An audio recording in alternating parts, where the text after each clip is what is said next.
नाज़रीन, मैं हूं कुर्बान बलूच। अब समझ में नहीं आ रहा कि पीटीआई की क़यादत को क्या हो गया है।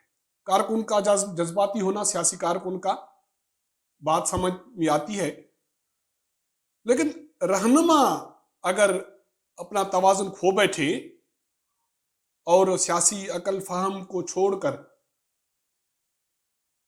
लड़ाई झगड़े पे और हार्स ट्रेडिंग के जो दर्स देने पे आ जाए, तो ये मामलात रुकेंगे कहाँ मुल्क के? मुझे तो बहुत मुश्किल मामलात लग रहे हैं।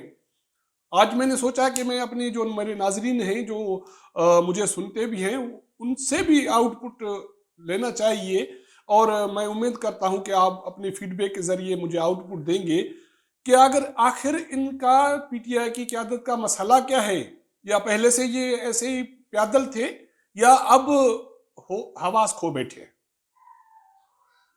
ये किस तरह, इसका मैं जिक्र करूंगा, उसके तफसीलात भी आपको दे दूंगा और एक वीडियो भी आपको सुनवाऊंगा। इससे पहले जिन दोस्तों ने मेरा चैनल सब्सक्राइब नहीं किया, इसको सब्सक्राइब करें, शेयर करें, वॉच करें और अपना फीडबैक जरूर दें। तो मैं बात कर रहा था पीटीआई क़यादत, पीटीआई रहनुमाओं की अकल फहम की। वो सूरत हाल ये है कि पीटीआई की हुकूमत के खिलाफ पहले से पीडीएम के शक्ल में इलेक्शन में धांधली और हार्स ट्रेडिंग के इल्ज़ामात हैं, और पीडीएम उसी इल्ज़ामात के बुनियाद पर हुकूमत के खिलाफ एक तहरीक चला रही है। उसके 3 जलसे हो गए, बाकी एक जलसा अब नवंबर में होना है, उसके बाद फिर दिसंबर आना है, और कहा यह जा रहा है पीडीएम की तरफ से कि उसके बाद फिर इस्लामाबाद की तरफ मार्च होगा। मार्च हो या ना हो, इससे पहले अब जो अयाज सादिक का मामला मंजर पे आया है,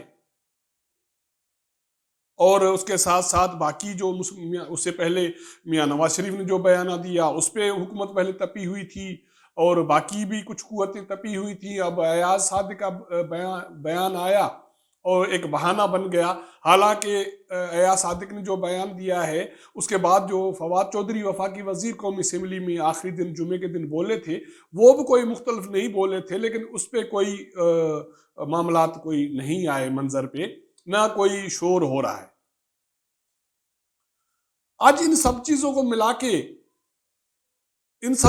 मिला के वफाकी वजीर इत्तलात और नशरियात शबली फराज साहब ने प्रेस कॉन्फ्रेंस की है।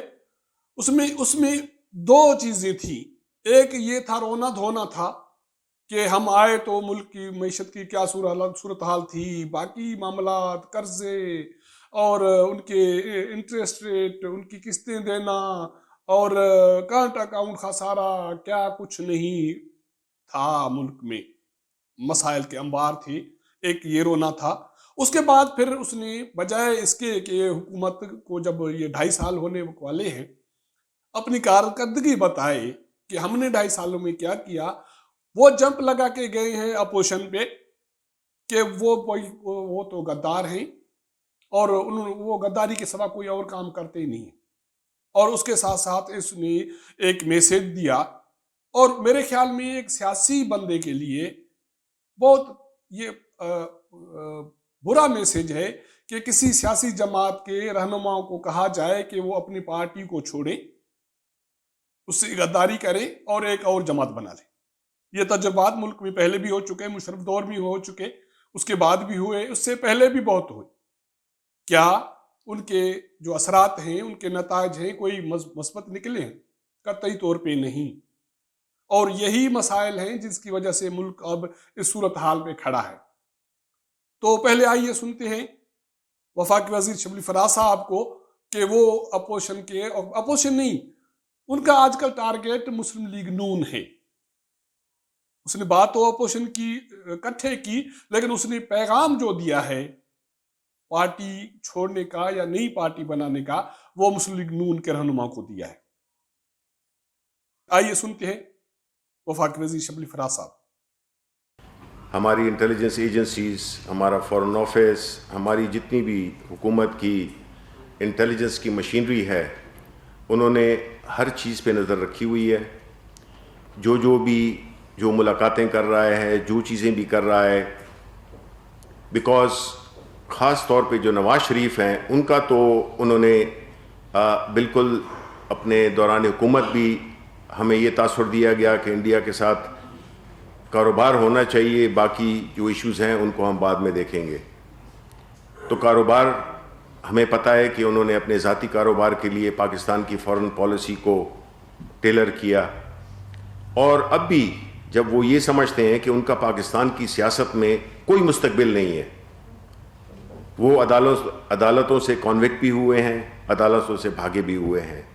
اب جس طرح میں نے آپ سے کہا تھا کہ یہ اب بنتا ہے پاکستان مسلم لیگ میں جو سینئر ایلیمنٹس ہیں کہ وہ نواز شریف سے اپنے آپ کو علیحدہ کر کے مسلم لیگ پاکستان بنائیں.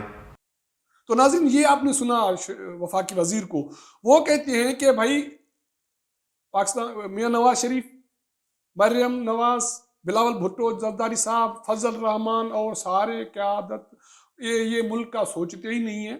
یہ صرف اپنا سوچتے ہیں، اپنی مفادات کی دلچسپی ہے ان کو. باقی ساری یہ چیزیں کر رہے ہیں، وہ ملک کو ایک انتشار کی طرف لے کے جا رہے ہیں. اوکے، یہ آپ کا ایک موقف ہے، اس سے ہر کوئی اختلاف کر سکتا ہے، آپ سے اتفاق کر سکتا ہے، لیکن ایز اے حکومت، وفاقی حکومت کے اور ملکی حکومت کے ترجمان کے طور پہ آپ یہ کیا میسج دے رہے ہیں کہ آپ غداری کے الزامات کے علاوہ باقی کوئی بات ہی نہیں کرتے، اور آپ یہ بھی دھمکی دے رہے ہیں کہ نہیں چھوڑیں گے، جو ایسا کرے گا اس کو سخت سزا دیں گے. پہلے کہتے ہیں کہ ہم سخت سزا دیں گے، پھر جا کے سنبھل کے کہتے ہیں کہ نہیں، عوام ان کو سزا دے گا. آپ کیا کر رہے ہیں؟ آپ کیا کرنا چاہتے ہیں؟ آپ ایک ملک کی بڑی سیاسی جماعت، پی ٹی آئی کے بعد ایک بڑی وفاقی سیاسی جماعت، اس کی نمائندگی ہے قومی اسمبلی میں دوسرے نمبر پہ، آپ اس کے رہنماؤں کو، اور وہ آپ یہ کہتے ہیں کہ ان کے رہنما اس سے رابطے میں ہوتے ہیں اور پوچھتے ہیں کہ وہ کیا کر رہے ہیں، میاں نواز شریف پتہ نہیں کیا بول رہا ہے اور بغاوت کر رہا ہے، یہ کر رہا ہے، وہ کر رہا ہے. تو آپ ان کو بجائے اس کے کہ ان کو تحمل کرنے، میاں نواز شریف کو سمجھانے کی، ہدایت کرنے کی بجائے آپ ان کو یہ پیغام دیتے ہیں کہ پاکستان مسلم لیگ پاکستان بنائے. کیا کب پاکستان کے قیام سے لے کے ابھی تک کتنی مسلم لیگیں بنی؟ کیا کسی عوامی سپورٹ کے بغیر کوئی مسلم لیگ کوئی پرفارم کر سکی؟ ایک مسلم لیگ ماضی میں پرویز مشرف کے دور میں بنی تھی، کاف لیگ کے نام سے، وہ بھی کسی کو اب یاد ہے؟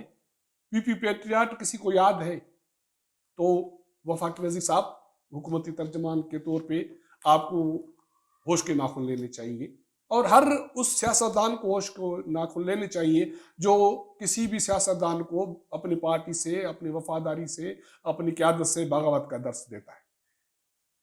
ہاں، یہ درس ضرور دینا چاہیے کہ ملک کے آئین، ملک کی قانون سے کی پاسداری ہونی چاہیے، اس سے وفاداری ہونی چاہیے، نہ کہ یہ پیغام دینا چاہیے کہ غداری ہونی چاہیے. اب یہ عقل فہم پی ٹی آئی کو قیادت کو کب آئے گی؟ وہ جب آئے تب آئے، تب تک تو میرے خیال میں یہ جو کچھ بھی بیانات دے رہی ہے حکومت، اس کے منفی اثرات ہی حکومت کو ملیں گے. اور یہی ہوتا آیا ہے اور یہی ہو رہا ہے. تو یہ ایک آج جو نئی جو پریس کانفرنس تھی وفاقی حکومت کے ترجمان کی، میں نے سوچا کہ اس پہ ضرور ایک فیڈ بیک عوام سے لیں اور میں اپنے ناظرین سے لوں. میں امید کرتا ہوں کہ آپ مجھے اس ویڈیو پہ فیڈ بیک دیں گے. تو ملاقات ہوگی اگلے پروگرام میں، تب تک اجازت دیجیے گا. اللہ حافظ.